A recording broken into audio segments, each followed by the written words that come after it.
Awesome. Thank you so much, everyone. All right, well, welcome everyone again. Today we have another one of my favorite people on FinTwit, Anthony Crudele, future trader and crypto trader for over 20 years. Welcome, Anthony, and thank you so much for being here with us. Great to be here with everybody. How's the year been going for you? Pretty good. I mean, not have not done a ton so far this year. Very little actually. Yeah, we haven't done too much either. Well, Anthony, you talk a lot about the mental side of trading, which is one of my favorite topics. So I wanted to dive into that this evening. But first, how did you end up becoming a trader? What attracted you to trading in the first place? Well, I didn't know about trading when I got into trading. So when I started on the floor, I was 18, 19 years old. I just took it as a regular job. And like most of the people in Chicago at that time, once you got on the floor, kind of hooked you, and you either loved it or hated it. And I loved it, and so I went from working for brokers. I started on that side of the business. Not too long of a time I spent on the broker side, and then I went and pretty much almost immediately, with I'd say the first year and a half I was on the floor, I started working for locals, and that's just to me really how I got into it and how I got hooked on it. It was all pretty much most of my career's almost all been in the S&P 500. I did work in the Eurodollar options for a period of time. I worked in the live cattle pit for a period of time. Um, I ran orders into like lumber and stuff like that. I actually worked a little bit around the currency floor as well, but pretty much almost everything was S&P. Awesome. And a tweet that you made recently, you said the question is not can you be a successful trader? It's do you want to be one bad enough? I love this tweet by the way. Could you elaborate on what you mean by this? Well, that tweet stemmed from, I remember somebody recently was asking me something about like some of the guys from the floor and how did they transition and why did some do it and some didn't. And then back in my mind, I was always thinking like the ones that didn't, it's not that they couldn't, it's just that they didn't want to. And I knew that even when I first started to trade, it was a question of not whether or not I can do it. It's the question is of whether or not I really wanted to do it. Because once you start to do it, you realize that you can learn how to trade. I mean, anybody can learn how to trade. That is not something that is, something so foreign to anyone that they can't step in and learn how to work a bid, work an offer, lift an offer, hit the bid, work stops. I mean, the basic fundamentals of trading, understanding a strategy, and can be taught to anyone. But wanting to become a trader is really something that you have to have inside you because over time you're just going to be challenged by so many different things that really, I don't want to say the odds are stacked against you to where success is going to be too difficult. I mean, it is difficult, but it's it's more of what do you do during those challenges? I mean, how bad do you really want to do it? And so to me, there's a commitment level that you just have to make, and it's a time commitment. You're not going to get what you want right away. It's just not going to happen. So and that's really kind of where that tweet stemmed from. Awesome. Thank you for elaborating on that. It makes a lot of sense. You need to love the process of trading. So personally, I talk about a lot. You need to love what you do, regardless if it's trading or not, because you're not gonna get back up when you get knocked down if you don't love what you do. So you really need to love the process. So could you explain in your opinion, why is it so important to love the process, and maybe what do you love about the process of trading itself? So let's start off with um, so why I love the process. And I love the process because I like being in a field where I don't know how much I can make. It depends on me. So I like working to find ways to make money. And so a big part of the process for me is thinking outside the box, finding ways to be able to generate income, for me to be able to, do that through the markets. So I love the process for the mere challenge of, can I find ways to continually, make money in this business? I like that challenge aspect. And there's a lot I like about um, the everyday process because it's to me it's a fun process as well. You wake up, every day is new, and every day you come in and I have, you know, really no expectations of what the day will be, but I do expect to learn something, and every single day that to me is fun. I'm not somebody who could be in a job to where every day would be pretty much the same. I'm always doing the same thing. I once again I go back to like I like the challenge of being rewarded for the work I put in. So to me, trading is the ultimate when it comes to that because it's not necessarily even just working super hard either. I think that this is one of those things where I remember one of my mentors, Mickey Hoffman, I was talking to him about, how hard I'm working, and I kind of felt bad about myself and saying, you know what, this is just nonsense. I can't believe I'm still not making money. And he's like, hey, you know, it's not really about how hard you work. He goes, this isn't like your 9 to 5 thing where you work hard and somebody's gonna, give you more potentially. He's like, this is about, you working smart and be thankful that, you're even in the position to be doing this. Um, so to me, what I love about the process are those things. Every day is new. You don't know what it's going to bring, and you have to bring it to be able to stay in the game long enough to get the rewards. So to me, that's kind of how I'm built. I'm not somebody who's built to do something different, I would say. I mean, I know I could do other things, but I'm built for like, figuring stuff out. I like that. I mean, my dad, I remember saying to my dad, Pop, this is just, I don't understand this. This is just driving me crazy. I feel like I'm surrounded by a bunch of people making money and I'm sitting here and I'm just broke and it just sucks.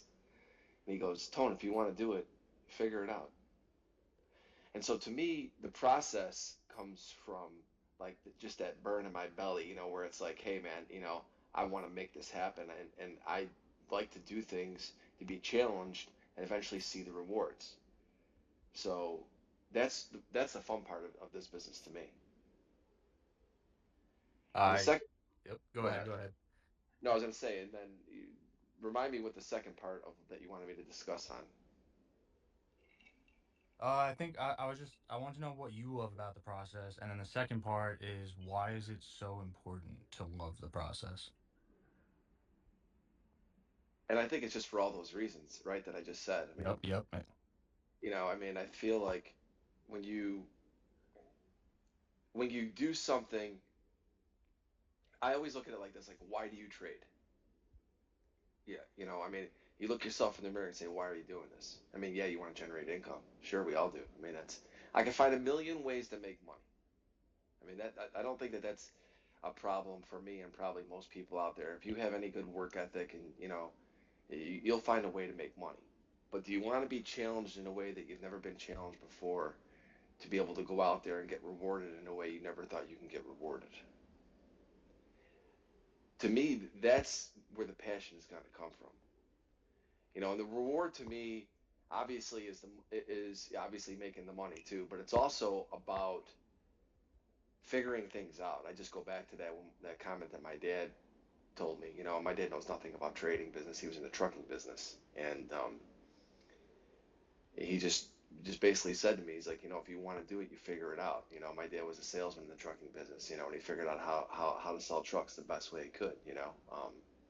And I look at like this is who I want to be. This is what I want to do. I like competing in the world of the markets. And I know it's just me competing against myself in the markets. I understand that, but there is a certain level of competition that I do enjoy of going in and feeling like I'm competing against something, and that's just So to me, that passion of like coming in, I don't want to be unprepared. I don't want to be the person who comes in and who didn't do the work and loses because I was just unprepared.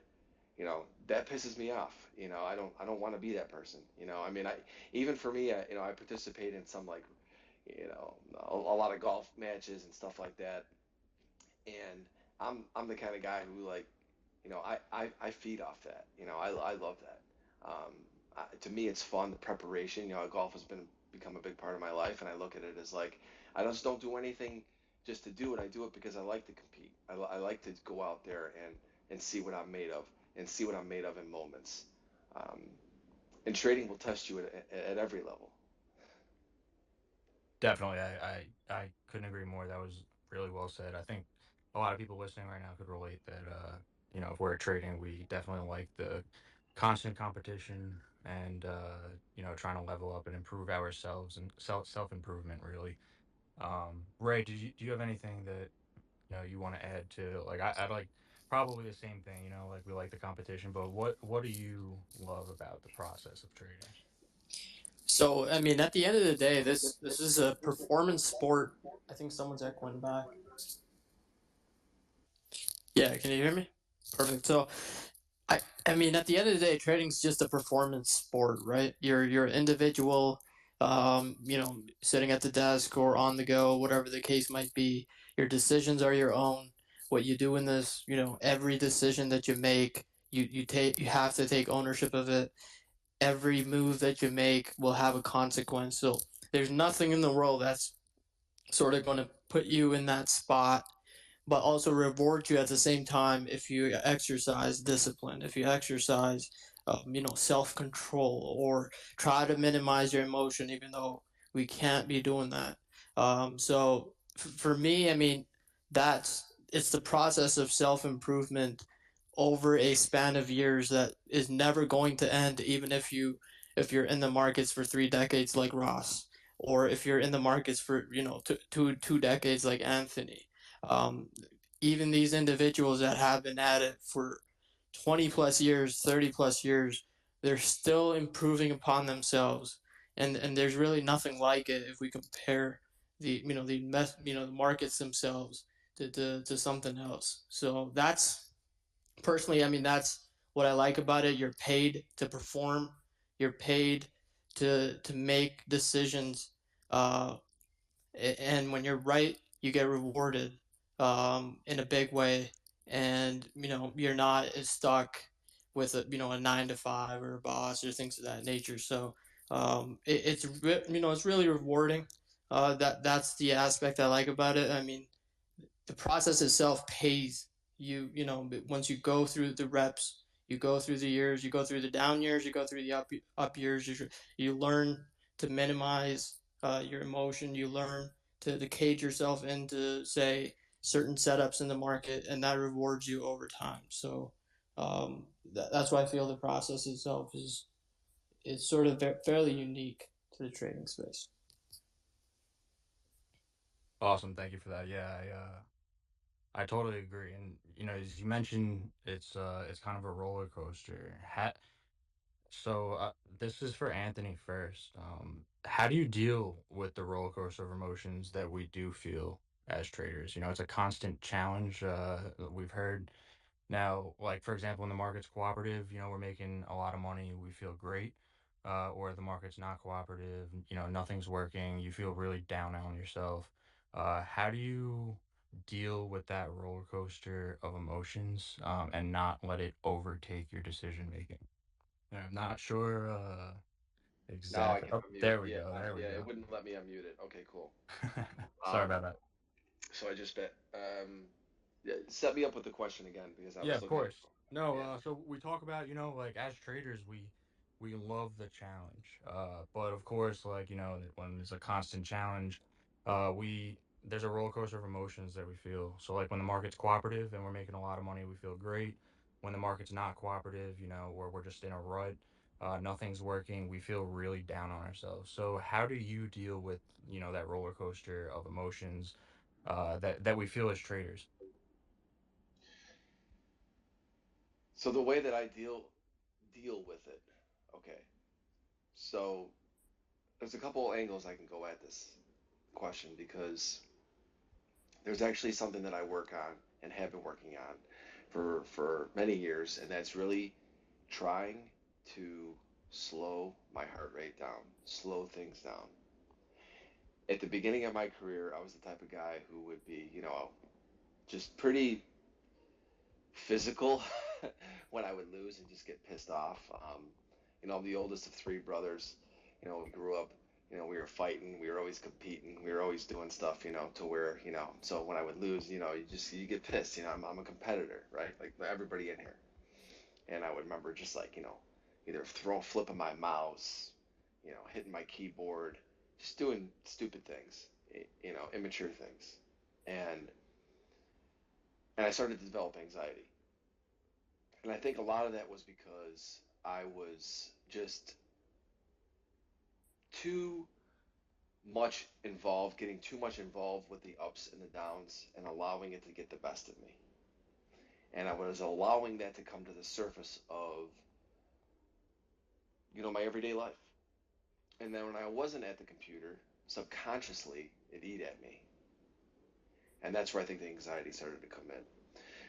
I would remember just sitting at home watching The Sopranos.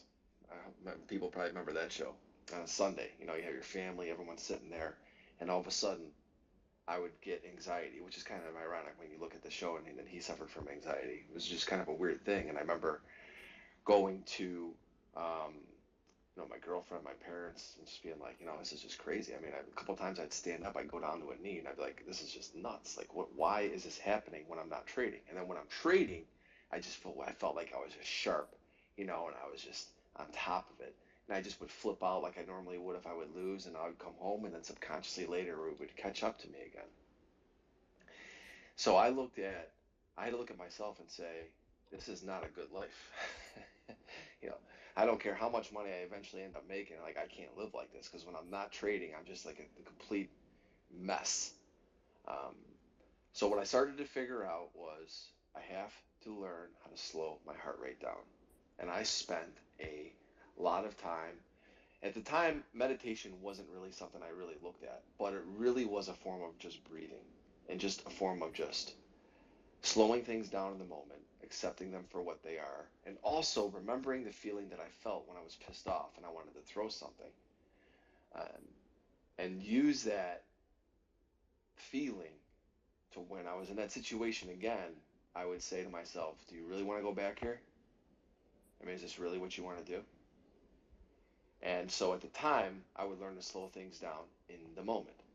You know, you're down. Let's just say my limit was $1,000 in the day, right? I'm down 950, right? And you know you should leave, but you got that measly 50 stinking dollars that you think you're gonna turn your whole day around. The next thing you know, you're down 1,500 or 2,000, and then you just want to break everything around you. And I started to just in those moments make better decisions. I slowed things down. I'm somebody who always wanted the reward right away, and I wanted the gratification. I wanted to be able to get back at the market. I wanted to be able to get things that I wanted versus what was really happening, and I wasn't recognizing that. So I've spent a great deal of my life, my lifestyle, my whole way of really as a person has changed from when I started to who I am now. Now, I have worked diligently at really trying to breathe, take things in, understand they are what they are. And when you slow things down, you make better decisions in the moment. To me, this business comes down to making the decisions in the moment, good or bad, because you're going to make some bad ones, but it's being in control of the decision making, not letting something else overtake you, anger, fear, or whatever it is, and come in and overtake that moment. It's about being in that moment and controlling what it is that I wanted to do, which is why I've worked so hard on preparation, which is why I've worked so hard on breathing, because in those moments I'm going to do the right thing now. I mean, not always, um, that's for sure, but that's why you have to constantly work at it. So to me, that's how I deal with the roller coaster. That's awesome. Yeah, I'm sure a ton of people can relate with that. It's not really talked about much. Ray, Ross, I would love to hear if you have any additional comments also on, how you deal with it. Personally, I'll just add, like, when I first started trading, I was very fast paced and I was focused on the instant gratification. And like if I ended the day up, I was in a great mood. If I ended the day down, I was in a bad mood. I bought that to, my family and friends, and it's very that's not the way to live life. That's not the way to trade the markets. You've got to, like we mentioned before, you've got to really love the process itself, because if you're hanging on just making money, if you don't make money for that day, you're not going to be in a good mood. You're going to be a terrible person to be around. And something that I do want to jump into in a little bit, but not just yet, is work-life balance. And I think it's something that's super important. But Ray, did you have anything that you wanted to add before we do move on from that? I mean, for me, what I've done is it's it sort of stems from my system that's in place. It's either things are working for me or they're not working for me. And when they're not working for me, I'm fairly quick to sort of realize that and write it down on paper or whatever the case might be. And as soon as I feel like this is not in the wheelhouse of where I can excel in the markets, I don't look at the markets. So that most of that also comes from Ross as well, passing his experience down um, to me is basically it's either the market's going to work for you or you're really going to work hard to try to make the market work um, in your favor. What you want is it's either going to be good and easy. You want you'll have setups and you're operating within a system and you're getting a return, or this we're going to be in the iffy zone, or not sure, or the deck is not hot, as Ross would say. And for me, I've made it more mechanical because of my system. As soon as I feel like something's not going to be in my wheelhouse, I just step away from the markets, and that's that for me. So, Ross, you want to add anything to that on how you deal with ups and downs when it comes to the markets?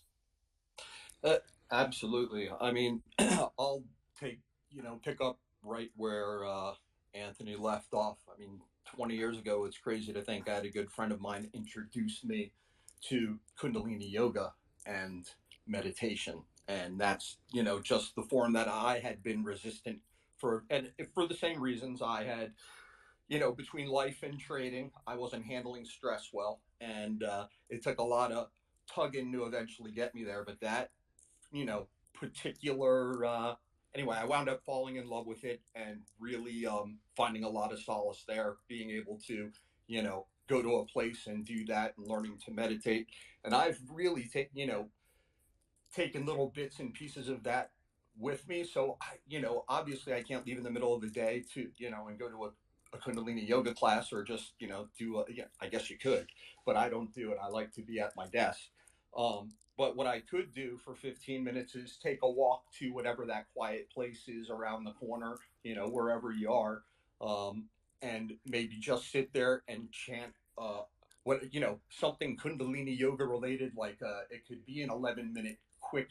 There's all kinds of stuff you can do in 15 minutes to, and I find really what it is getting up away from my desk, walking away, and at least changing my mindset when I'm really feeling that agitation is super helpful. And I keep going back to Jared Tendler's book, which I can't get enough of. He really gets into catching yourself as you're that whole process and catching yourself before your emotions get out of control. That sort of thing, right along the lines of what Anthony's been working on for so long, and quite frankly, so have I. Because like you said, at the end of the day, once you get the mechanics of trading down and some confidence, you have a system that is working for you.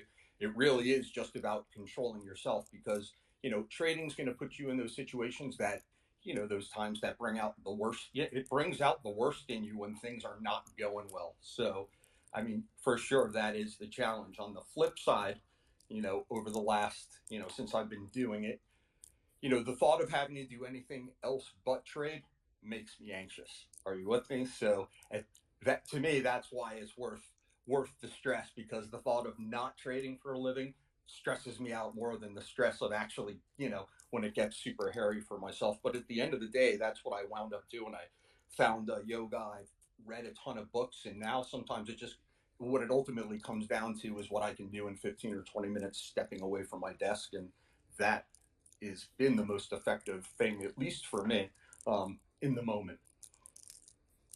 Awesome. Thank you, Ross. Yeah, so I know you've always been big with yoga, and that's how you de-stress. I personally, for me, I love to go walk my dog. That's how I de-stress. Anthony, you mentioned that you mentioned meditation briefly, but would you say what's one way that you de-stress? Is it meditation, or do you have like a favorite method that you go to? To de-stress, I do things that slow the pace of life around me. That to me is de-stressing. Yeah, I remember, coming from the trading floor, one of the thing was, and this everybody's talked about this, right? Work hard, play hard. I mean, the floor was just it was going at it hard all the time, and that's what led me to anxiety, and that's what led me to a heart attack at 36 years old at my trading desk. And to me, it has to be work hard, play easy. That's the way you find balance. Tiger Woods was a very influential part of me trying to slow things down. Obviously, in the early 2000s, late 90s, he was the star when it came to, sports, right? Coming out of Michael Jordan years as a Chicagoan, watched him for many years, going into and then really just watching Tiger Woods. And I use him as the example, and I think that this is something that really helped me, was how he was able to fist pump, walk off the green, and then walk by tens of thousands of people and just stay hyper focused. Well, how does he do that? As a trader, we can't practice. Um, the only way we practice trading is, through our routine, through going through the actual trading aspect of it. Like you go in, you click, you buy, you sell, you do things, you get better over experience over time.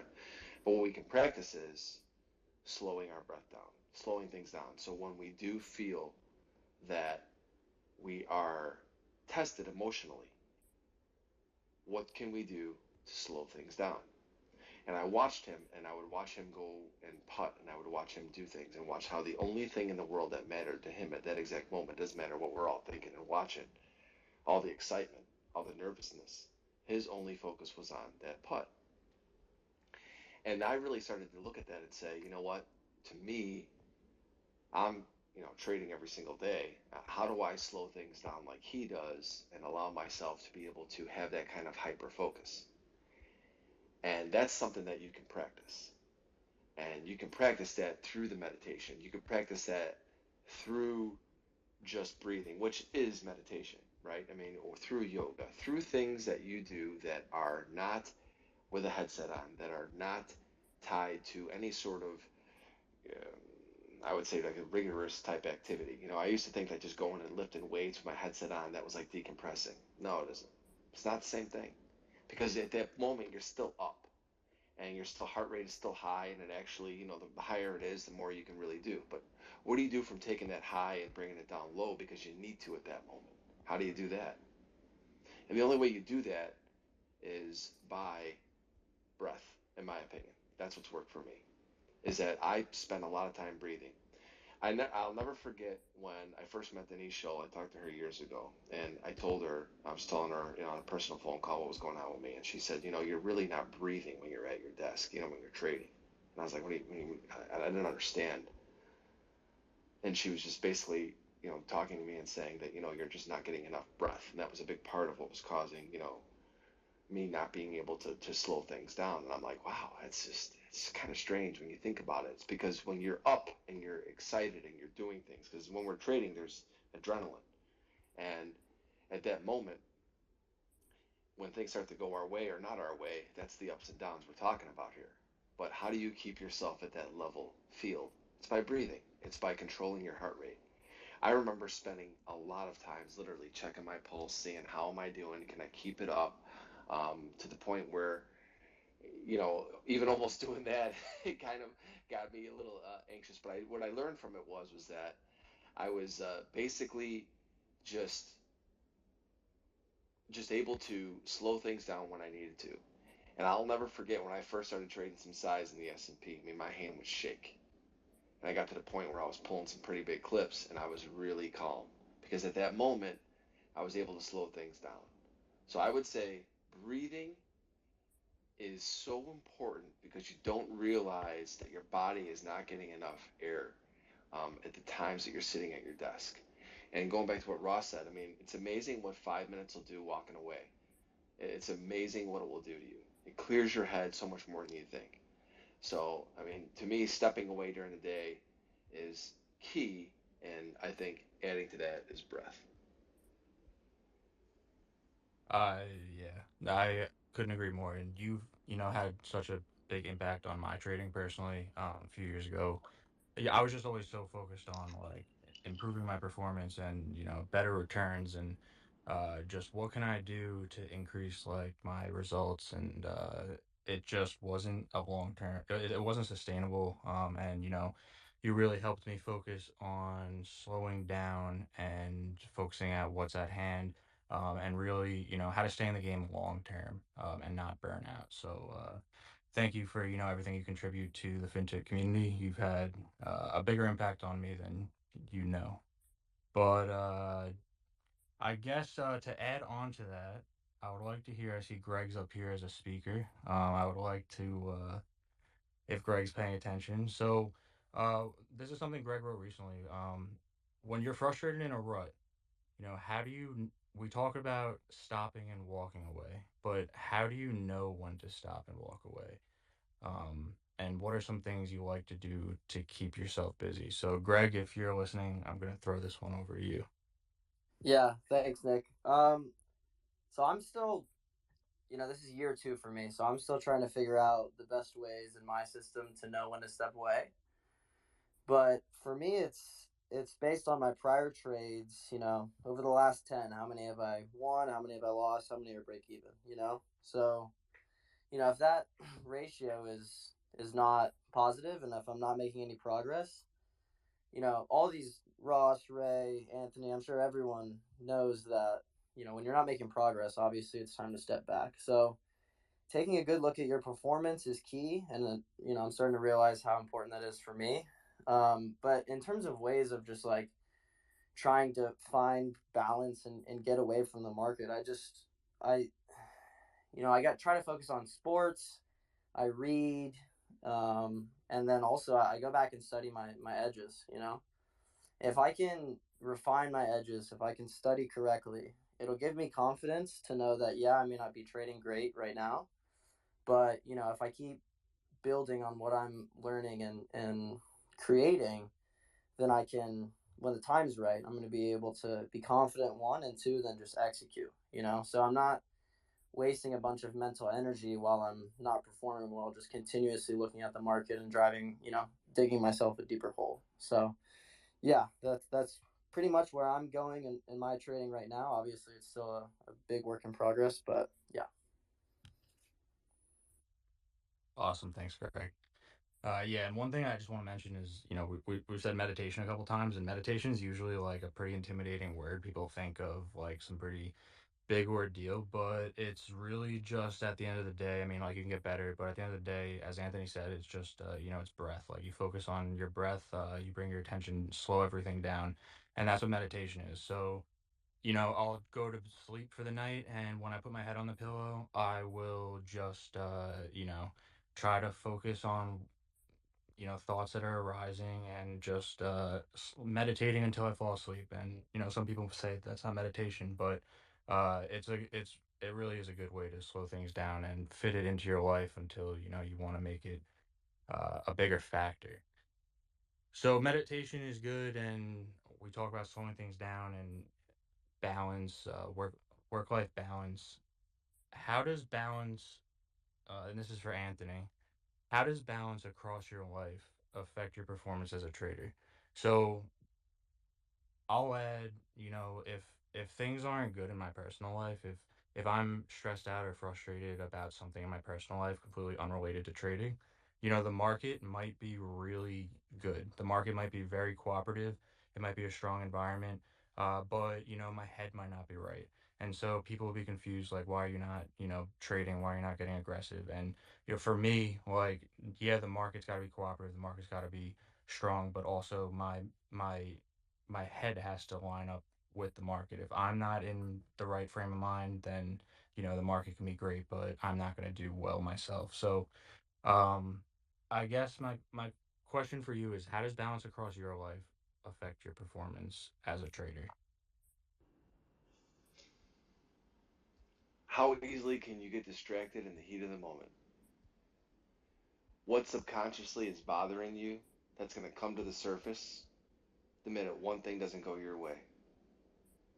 We all go through this. I mean, this is something that everybody deals with. I mean, I remember not too long ago, my dog was sick with cancer.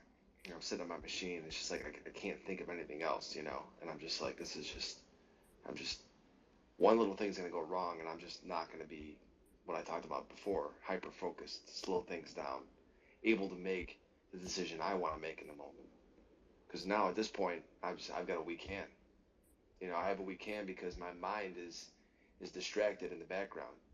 You may feel like you're focused in the moment, and I don't care how much preparation you do when you've got personal issues in your life, they always are going to take center stage because that's life. And, you know, we're all family people, right? I mean, we have our pets, we have things going on in our life, and they're always going to take precedent. So anytime that something is on my mind when I sit down, and you may feel like, your trading screen is your church, which I do feel that way a lot as well. You go there, and that's like the time where I can just, do what I do, and you could just be really focused. But how easily can you get derailed from that? And so it's like recognizing that, to me in my career, has been huge because I know that I'm going to be able to be there tomorrow, right? I'm not going to take myself out of potentially being there tomorrow because of the way I'm feeling today. But yet, so many people, because I know a lot of people have expenses, they have bills, they have all these things on their mind, and they think, I have to come in today, I've got to make it happen. But if you can't get things right on the outside of the trading world, and you sit down to go against really some of the sharpest people in the world, how do you expect to do that? I mean, just think about that. I know we've talked about, a little bit. It's you versus yourself, in the market, but you're still competing against the best in the world because they're out there putting in their bids or offers. And I look at that and I always say, listen, can I go in and compete today at my best? And so I've worked really hard. Like I said, we can't practice trading without being in trading, right? You got to be there. You got to do it. What you can practice is outside of your life. Is get things right, and it's helped me become a better person because I've realized how much more those things matter and how much harder I need to work at them um, to really get the life that I want. Right? I mean, it's we could become so focused on just one single thing, like in trading, and neglect other parts of our life because we feel that that's what we really want. And then when we can maybe get to the point where we get where we want there, we've neglected other parts and we haven't really found that entire balance. And you start finding ways to do it. Everybody's different. I've said a million times, trading is a journey of oneself, and recognizing that you have to spend that amount of time outside of trading on other things in your life to make you a whole person, the person that you ultimately want to be. So when you're at your screen, you have that ability to be hyper focused. You have that ability to where there is no other things going on except you and that decision. Going back to that Tiger Woods, him making that putt, making the putt that he needed to make. Now, obviously, you saw when he started to get distracted later in his career, look what happened. So, I mean, if it happened to him, it happened to him. I mean, I don't know how many people are watching the Tom Brady series. Look what happened when his mom had cancer. He struggled. Eventually, when she was out and he knew that she was in remission, he won that Super Bowl, redeeming himself for what he felt was redemption. Going back and getting there. So if it affects and impacts Tom Brady, and if it impacts Tiger Woods and all these other things, what makes you think, and what makes us think we're special, right? And so that's why I feel that that's how you have to look at trading is, and that's how I've learned how to find balance is to work on the things outside as much as I work on the things inside the ropes. Yeah, that's super important. I see Ray's blowing up the emojis there. He agrees. It's it's not talked about enough, but yeah, it's work-life balance, just balance in every aspect. It's, so important. And I'm happy that we are talking about it. Now, we talk about confidence and balance, overall balance, and what's needed to, be confident in your trading. One thing that you mentioned, Anthony, is confidence comes from preparation. You've mentioned it a few times tonight. Um, I guess how important is preparation for your confidence, is the first part. And the second part is how has your preparation process changed from when you started your career up until now? Preparation to me is the most important part of my trading. Number one, because if if I want to be patient or disciplined that everybody talks about, right? Everybody says be patient, be disciplined. How do you do that? You have to know what you're looking for. And if I don't know what I'm looking for, I can't be patient and I definitely will not be disciplined because the market will start to dictate your trading versus you dictating your trading in the market.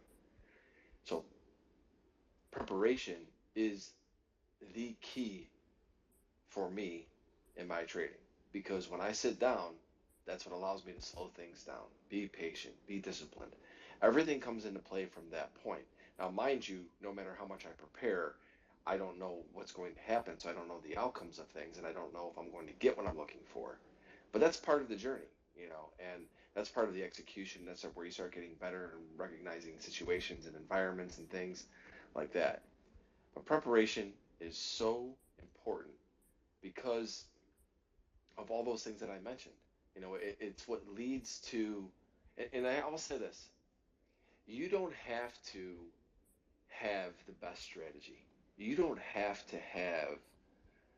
Um, I've talked about this, and I've gotten a lot of pushback from it, but you don't have to have like this highest probability type strategy to go out there and compete and make money. But what you do have to have is knowing what it is that you're looking for and become the best executor of that look. That to me is why preparation is important because if I can know what I'm looking for and then study that look may ultimately not work out, but I still may make money. How? Well, I traded it really good. Traded, I got in a little bit closer to my stop, went my way a little bit, trimmed a little bit off, then got stopped out. Maybe I broke even, maybe I made a couple of ticks. There's all sorts of different ways that you can get better because of environment and conditions, but that all stems from preparation and going back and seeing what you're doing. Everybody wants to be consistent after they go through learning how to trade. Well, if you're going to be consistent, consistency comes from consistently looking at the same look that you like and getting better and better at executing it. I mean, why can some people make millions of dollars trading moving averages and other people think that they are useless? Well, it's because they're really good at executing them and their preparation is really good. So they're really confident and they're really patient and they're really disciplined for that look. And that's really where it all stems from. It doesn't stem from anywhere else. It does not matter what the strategy is. I think that people really become strategy chasers. Strategy doesn't matter. If you're a good trader, you could make money trading fibs. You can make good money trading trend lines. You can make good money trading RSI. It does not matter. But it's how you trade it. And that all comes from preparation. Absolutely. Yeah, it's when things don't go right, people usually blame the strategy, instead of themselves and looking internally. And you hop strategy to strategy, and that's how I started trading. I would pick up one strategy, and things wouldn't go great. I would hop to the next strategy, and you're when you're dealing with uncertainty, you need to have some sort of constant, and that constant is your strategy. But the strategy itself, as Anthony's saying, like, obviously, some strategies are more efficient than others, but it's not the strategy at the end of the day that's going to make or break you. It's really, You know, how self-aware are you? Something that Anthony talks about a lot that, you know, us at TraderLion are really big in is always being a student of the market. You know, like when my first year of trading, I was telling everybody like, "Oh, you gotta check out this RSI indicator," and I was teaching everybody, you know, like what I was seeing and how to trade, and I was really confident in, I guess, it was ego. And so now, you know, I guess, you know, I realize how much I really don't know and how much there is to learn every day. And one of the great things about running spaces now every Thursday is we get to have great people up here like Anthony, that I could really pick your guys' brains about and get to know your process and a little more about you guys. So yeah, thank you very much. One thing, Anthony, really quick, you've talked about, and this is for Anthony and Ray. You talk about getting in the rhythm with the market. You know, you got to be focused. We talked about tuning out distractions. You have to be focused. How do you know what to focus on? How do you feel? Can you explain what it means to get into the rhythm with the market, Anthony? So I just want to also really follow up quickly with the how has my process or my preparation changed over the years? I've just refined it. You know, to me, diet has become a big part of my preparation in the morning. You know, doing things to ease my way into the day, not rushing into the day. You know, doing things once again in practice of slowing things down. So it's not just about breath too for me. It's like wake up, make your breakfast that you want, do the things that you want to do before the morning begins. Walk the dog, you know, read a little bit. Know that you don't have to make a quick decision because how you set your day up, how you start your day will flow into your day. If you are running to your computer after having, you know, a double espresso and not eating, you're going to be erratic. Um, so I really take a lot of time working my way into my day, and I feel like that's extremely important. So if there's one thing that's changed in my preparation, it's easing my way into a day versus before I would be a little bit more quick to get into a day, more in a hurry. And Nick, going back to set me up again for the next question that you were talking about. I'm sorry, I got a little. I wanted to Yep. answer that because I felt that was important. Yeah, no, I just just if you could explain what it means, you know, to get into the rhythm with the market. So Yeah, the you rhythm. yep. Okay. So the rhythm of the market to me is two parts. It's, you know, it's the mental, spiritual side of things. You have to be on the right, in the right place in your mind and the right place in your life. And you have to have the things that you were looking for in the market to set up. And that to me is the ultimate rhythm.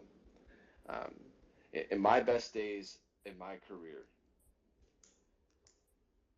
I would say without question were because, not because the market was busy, it was because I was in the right mindset. I was in a good place in my life. Financially, also, I was able to take the risk that I needed to take, and the market was showing me what I wanted, and I was able to take advantage of it because I was in the right place in those other places. Most traders, especially new ones, what will happen is, at least in my experience, you know, we work so hard to find our strategy, we get it the way we want. By that point in time, now we're low funds and we're a little bit distraught in where we are in our life and things, right? So we finally get to where we want. We've burned through a little bit of cash or a lot of cash, like myself. And eventually you get there and then, you know, you can never find that rhythm, right? Because you're like, now I need to either put more money in and you do things, and then that's an emotional attachment to that. At some point along the line in your career, you get to the point where you have made a little bit of money, or you've at least sustained yourself well. You're not in desperate need to take money out the next day for a check, um, for paying your bills. And mentally, you're in a good place. You know, things are going pretty good. You've been staying healthy. You don't have something that we talked about subconsciously ticking at the back of your brain. And then the market shows you what you want and you just take it down and you're like, wow, why did I make so much money this time when I've been here before? And to me, that's the perfect rhythm. It doesn't always need to be that way. Another way is, look at, you just been doing what you're doing. You're doing really well. You might have a few things going on in your life, nothing that big, but when you sit down, you're focused, you prepare the right way. the market shows you what you want. You've now been experienced enough to take it down. And to me, that's when I find the best rhythm. Like it doesn't need to be busy. It doesn't need to be anything spectacular in the marketplace. I just have to be in the right place mentally, at least in a good place. Doesn't have to be perfect. And the market has to show me what I want, and I have to start getting some of that good feedback from the market. See, I'm a big proponent of when I'm doing good, I got to keep doing good, and I keep taking. And that's just how I'm built too. I go back to I've worked so hard that when things get to be good and I see the response from the market is giving me what I want, like my strategy is like boom, hitting this line, bouncing off it, hitting the top line, breaking off it. I'm just like, dude, you got to step it up, man. You know what I mean? And so I feel like that to me is like just recognizing those moments where the market might just be playing ping pong with your support and resistance, and you're just like, whoa. Versus the old me, a lot of times would be like, whoa, you recognize this, you made your morning number, you were happy with it, you left, then you did it again for 5 days in a row, and then on the sixth day you come in, it doesn't give you what you want, you give 2/3 back, or you overtrade for the day, you get commissioned and feed up, you get burnt out mentally, and now you're set back again. Versus at the time where things were going well, you didn't take it. So I mean, I would say that there is ultimately what I'm trying to get at is that this is an art in finding in rhythm, and it comes down to both sides, mental, and statistical, we'll call it, or technical, but there is room around that not to be perfect to also be able to take advantage of that. Awesome. Thank you, Anthony, for that. All right. Well, Anthony, thank you so much for joining us. We've been live for about an hour, so we'll go ahead and end it here. But I definitely have a handful more of questions that I'd like to ask you, Anthony. So we'd have to have you on again very soon. Uh, Anytime for you guys. I love the whole TraderLion crew. You guys are great. Thank you so much for inviting me, and everybody out there. My DMs are open. Hit me up anytime you have any questions. I'm always here. Thank you guys. Have a great night. Thanks, Anthony. And if you're listening still, if you can go ahead and retweet the tweet above, the recording will be available as soon as we end this so people can see it. But that's about it. So thank you everybody for joining us. Go ahead and give everyone up here a follow. We really appreciate your time. Have a fantastic night, and we will see you guys again very soon. See you guys. Have a good evening. Bye.